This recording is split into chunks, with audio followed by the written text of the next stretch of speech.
Hi friends, welcome to my channel. నేను ఈరోజు చెప్పబోయేది ఏంటంటే ఫార్ములాస్ చెప్తున్నాను అనమాట. Continuation to the previous video. So fifth formula వచ్చేసి ఏంటంటే common tangent at the point of contact is. అంటే ఏంటంటే కామన్ టాంజెంట్ని ఫైండ్ అవుట్ చేయడానికి ఏం ఫార్ములా యూస్ చేస్తాం? పాయింట్ ఆఫ్ కాంటాక్ట్ని ఫైండ్ అవుట్ చేశాక ఏం చేయాలి? ఇక్కడ formula S minus S dash అనమాట. ఎస్ అంటే ఏంటి? ఇక్కడ equation of circle. First circle యొక్క ఈక్వేషన్ తీసుకుంటాం అనమాట. దేని equation? Circle equation. First circle equation అలాగే సెకండ్ సర్కిల్ ఈక్వేషన్ తీసుకొని రెండింటిని డిఫరెన్స్ అంటే సబ్ట్రాక్ట్ చేస్తాం. సబ్ట్రాక్ట్ చేసి దాన్ని ఈక్వల్ టు 0 చేస్తే వచ్చేదే కామన్ టాంజెంట్ అనమాట. Next coming to sixth formula వచ్చేసి ఏంటిది? Perpendicular distance from x1, y1. ఒక పాయింట్ ఉంది, ఆ పాయింట్కి పర్పెండిక్యులర్ డిస్టెన్స్ ఎలా? To the line. ఎప్పుడు? ఏ లైన్కి?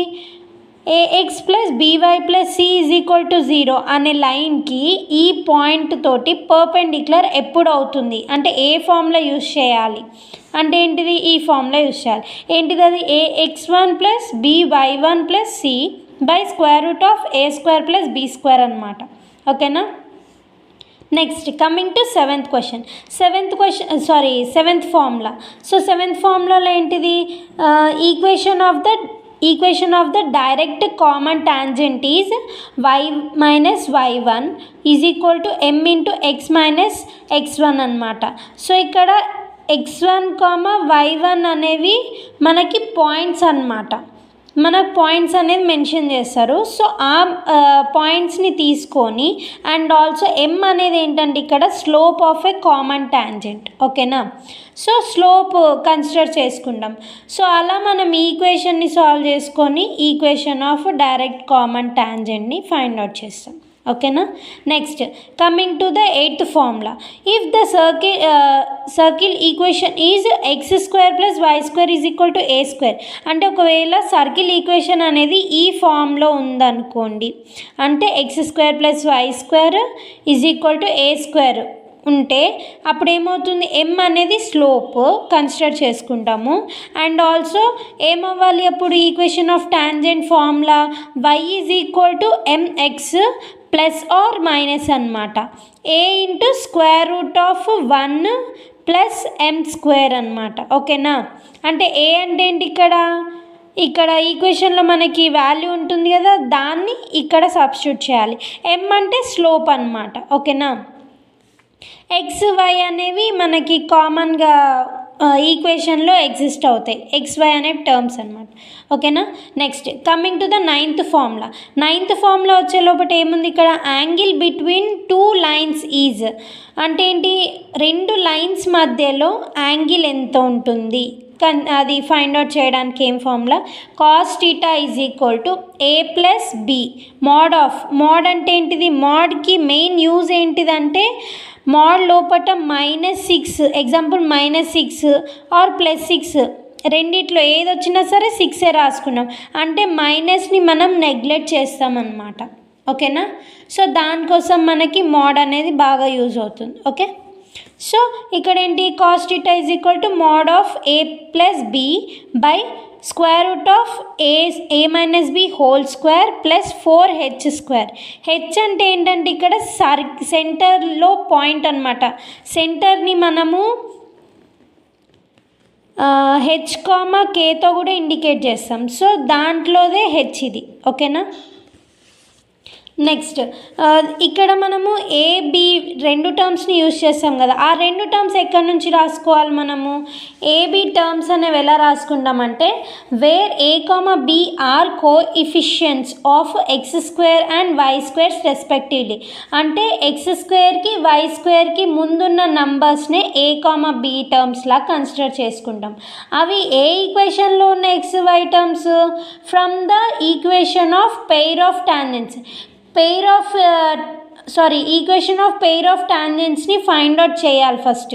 సో అది ఫైండ్ అవుట్ చేశాక దాంట్లో నుంచి వచ్చిన x²కి ముందు నంబరు అలాగే y²కి ముందు నంబర్ అంటే ఏంటి? కోఎఫిషియెంట్స్ తీసుకొని మనము ఇక్కడ ఫార్ములాలో సబ్స్టిట్యూట్ చేసుకుంటాం యాంగిల్ని ఫైండ్ అవుట్ చేయడానికి. Okay, next coming to seventh formula ఏంటి? ఇక్కడ మనము నైన్త్ ఫార్ములాలో పెయిర్ ఆఫ్ టాంజెంట్స్ అన్నాం కదా, equation of pair of tangents, దానికి ఫార్ములా రాశాను ఇక్కడ. ఏంటిది? Equation of pair of tangents is s1² is equal to s into s11.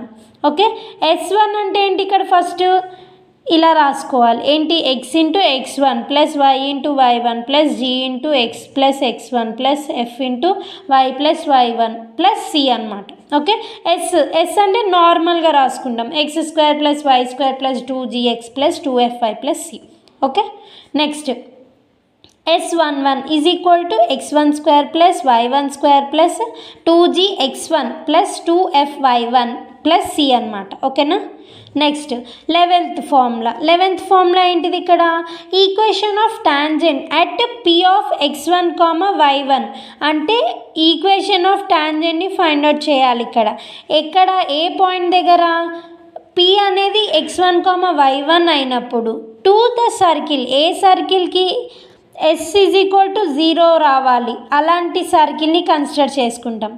అప్పుడు ఏమవుతుంది?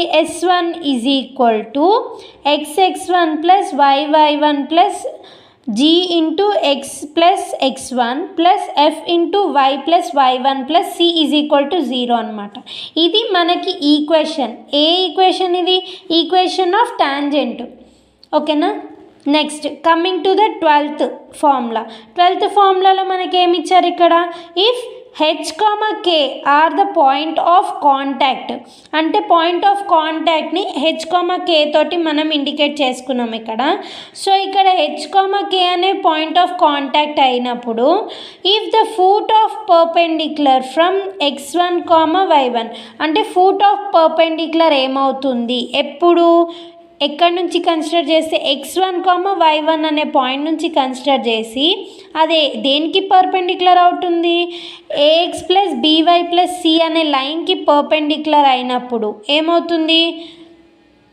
దీంట్లో కూడా మనకి ఏంటివి? h, kని కన్సిడర్ చేసుకున్నప్పుడు ఏమవ్వాలి? Formula h minus x1 by a is equal to k minus y1 by b is equal to minus of ax1 plus by1 plus c by a² plus b² అనమాట. ఈ 3 టర్మ్స్ని మనము ఈక్వేట్ చేసుకొని ఏం చేయవచ్చు? మనము h, k వాల్యూస్ని find out చేయవచ్చు అనమాట త్రూ దేని ద్వారా? Foot of perpendicular. ఓకేనా? Thank you. ఒకవేళ నా వీడియో కనుక మీకు నచ్చినట్లయితే please like, share and subscribe to my channel mech girl to math girl.